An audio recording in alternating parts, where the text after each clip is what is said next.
Hello everyone, I decided to go ahead and do another video about Brian Laundrie and his potential whereabouts.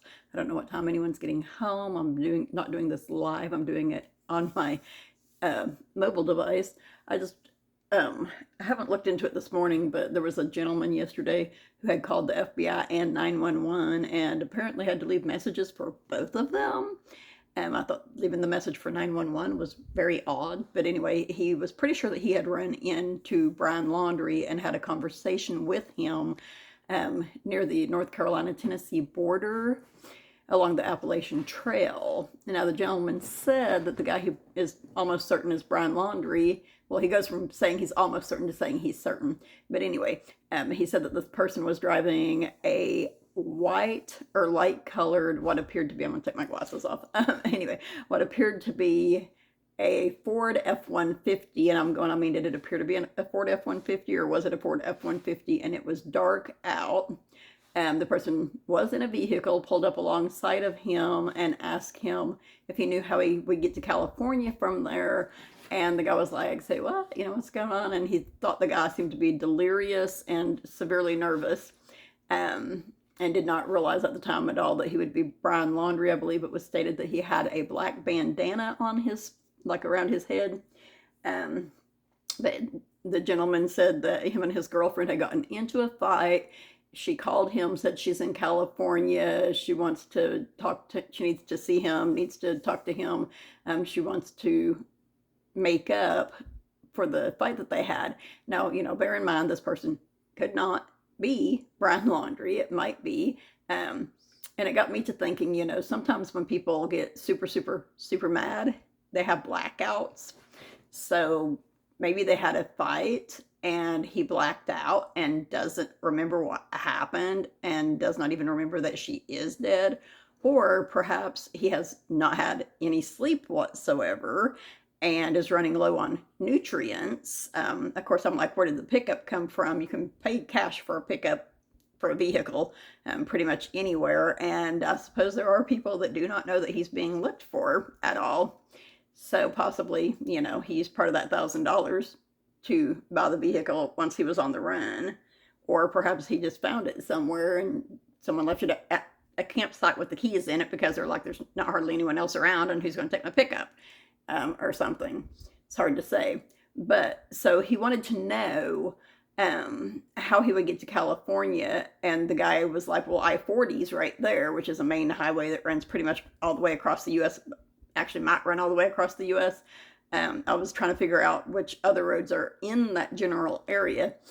The guy said, you know, he kind of wanted to stick to back roads. He thought he was going to stay on the road that they were on, which the guy did not mention which highway was or which road was.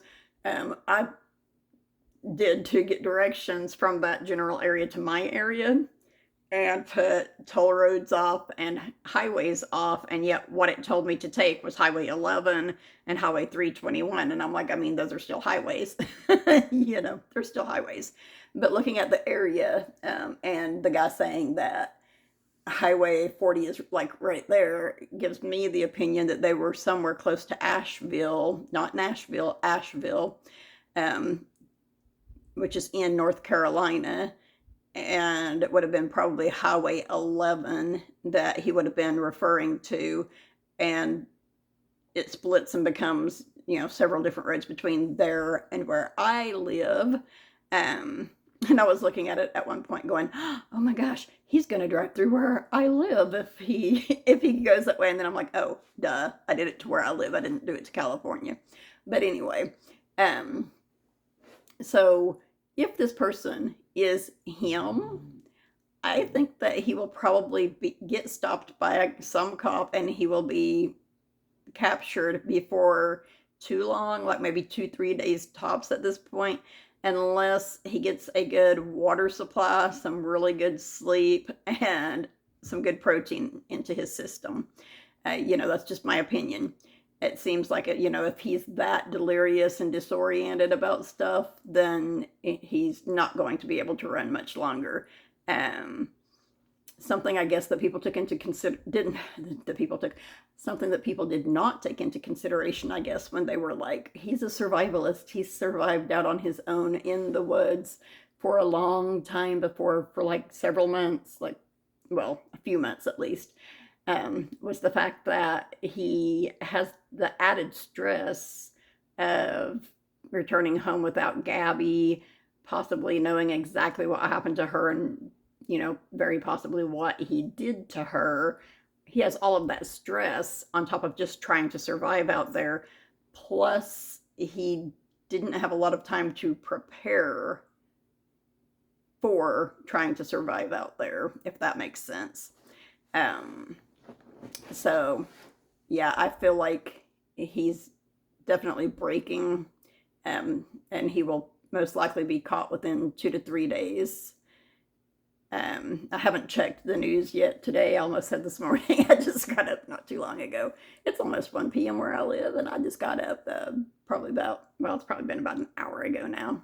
No, maybe more like 30 minutes. But anyway, I did just want to make a real short video about that. Let me know if you guys think, like, what you think about where he possibly is and stuff like that. I figured that he would probably have left the country, but if he is in that mental state of, being delusional that she's still alive and they only had a fight, and he's trying to find her now because he believes that she's alive, then it is very possible that he is within the borders of the United States and that he is breaking. I'm hoping that he's not armed, especially not with a gun, because if he is and he is breaking to that degree, who knows what might happen. I think it's also possible, I don't know the entire story. My daughter was telling me yesterday about this gentleman who was in the military, I believe she said Marines, who has PTSD, whom a police officer pulled over and something happened that freaked him out. And I said it was probably the sound of the radio, like the police radio or something. And he shot the police officer. So they have a bunch of people out, a bunch of cops, out looking for this guy too. And that's in northern Florida. And it's like, so you're going to have a whole bunch of cops try to get a guy that has PTSD, and it was not his fault that he shot someone. That doesn't make a whole lot of sense, but it occurred to me, like, if this guy and his girlfriend had been in a fight or something, because it's said that this guy is in a pickup. So the guy that this person saw, who he thought was Brian Laundrie, could potentially be the gentleman that has PTSD. And I'm really hoping that it's not him. I'm hoping that, our country needs to help soldiers who have PTSD more, and police officers that have PTSD more than they do. PTSD is a really, really sad thing. You don't have to be in warfare to suffer from it. You can get it from being raped or just attacked, like a home invasion can give you PTSD. There's so many things that can give it to you, and the medical profession as a whole needs to do a better job of dealing with, and law enforcement, of course, need to do a better job of dealing with people who may potentially have PTSD, especially the ones that are known to have it. But, since that guy is reported to be in a pickup truck, it's my opinion that that guy is more likely him than Brian Laundrie. The guy said it was dark. He couldn't see real well. After he had the conversation with him, he went down the highway a ways, pulled over, pulled up pictures of the outlaw on his phone, and was like, oh gosh, I think that was that guy. And then he said Dog the Bounty Hunter's daughter sent him voice recordings of Brian Laundrie, and he's like, yeah, that's definitely the guy I was talking to. And I'm like, dude, you couldn't just pull up the body cam footage and listen to Brian Laundrie talking on there and be like, oh yeah, okay, that's him. Because there are two totally different Brian Laundries on the body cam footage, as we all saw. There's the jittery, I'm sorry guy, who obviously knew that he was the aggressor and the one that did something wrong.